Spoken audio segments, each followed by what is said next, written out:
My pregnant CEO wife brought her lover home on our anniversary. So I vanished before she realized I was really gone. The night she turned our 9th wedding anniversary into her personal victory lap, my pregnant CEO wife thought I'd stay loyal like always. Instead, I smiled through every humiliation, gathered every shred of proof, and vanished overseas. By the time she realized I was never coming back, I had already mailed the truth straight to her grandfather and let her perfect empire burn without me there to save it. On our 9th wedding anniversary, my wife Victoria Kane, the ice-cold CEO of one of New York's biggest private equity firms, walked into our Hamptons mansion with her lover on her arm like she was unveiling a new acquisition. She was 6 months pregnant, hand resting proudly on her swollen belly, and she told the chef to set an extra place at our candlelit dinner table. Not hidden, not ashamed. She kissed him right there in the foyer, while I stood frozen in the doorway. "Marcus is staying in the master suite from now on," she said calmly. "The stairs are too much for me in my condition. Move your things to the guest room tonight." 9 years of marriage, reduced to a room reassignment while she carried another man's child. The staff stared at their shoes. Marcus gave me a smug little nod, rubbing her belly like the baby inside was already his trophy. That was the exact second I stopped seeing my wife. I started seeing the enemy I was going to destroy. As I headed for the door with one suitcase, Victoria stopped me one last time. "Leave the jade bracelet. Marcus has been stressed with the pregnancy. It might help him relax."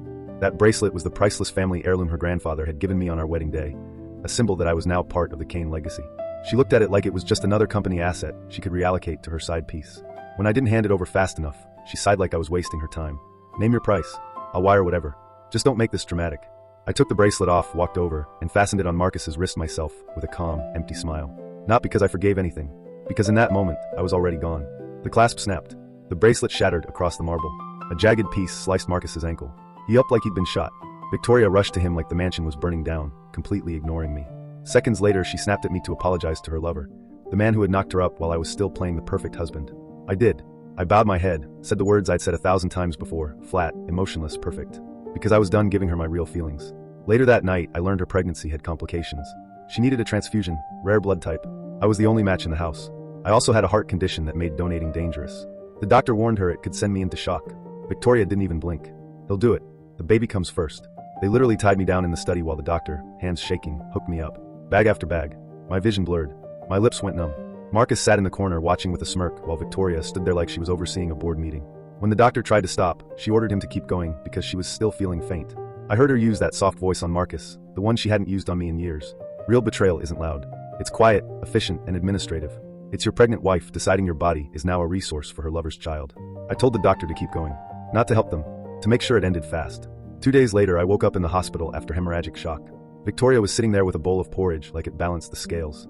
I looked at her with dead eyes and simply asked for my phone. That's when she finally looked nervous. My voice had zero rage left. Only ice. While she was out baby shopping with Marcus, laughing in public like they were the love story, I made my real moves. I'd been quietly collecting evidence for months, texts, security footage of the blood draw, photos of the restraint marks on my wrists, medical reports, everything. The day I was discharged, I went back to the mansion one final time for my passport and documents. Marcus was waiting alone in the hallway, smirking. He started running his mouth. How the whole circle laughed at me now. How pathetic I looked without my grandmother's influence. How Victoria had refused to let me use the company jet to see my dying grandmother because she'd already promised Marcus a private beach sunset that same day. Then he showed me the photo, Victoria kissing him on the sand, while I was missing my grandmother's last moments. That was the only time I touched him. I grabbed his collar. He panicked and knocked over a decorative fuel lamp. The whole hallway exploded into flames and choking black smoke. I was still weak from the hospital, coughing hard, vision spinning. Victoria came running down the hall.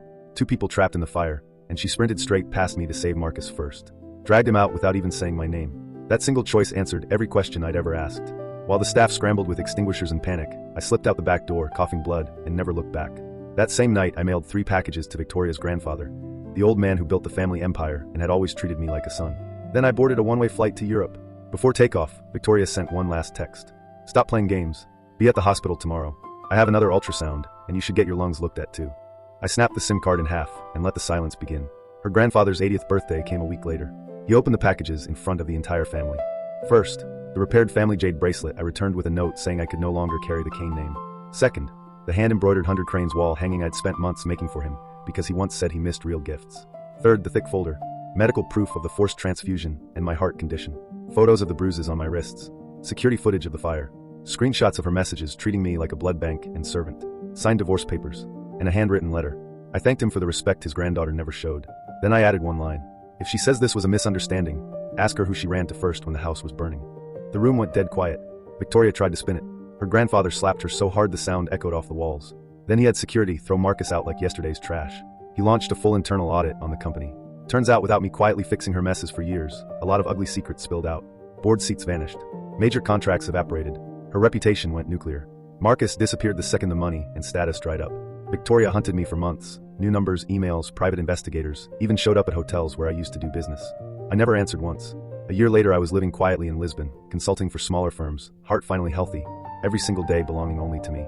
She left an expensive new jade bracelet and a long letter at one of my known spots. I sent both back unopened.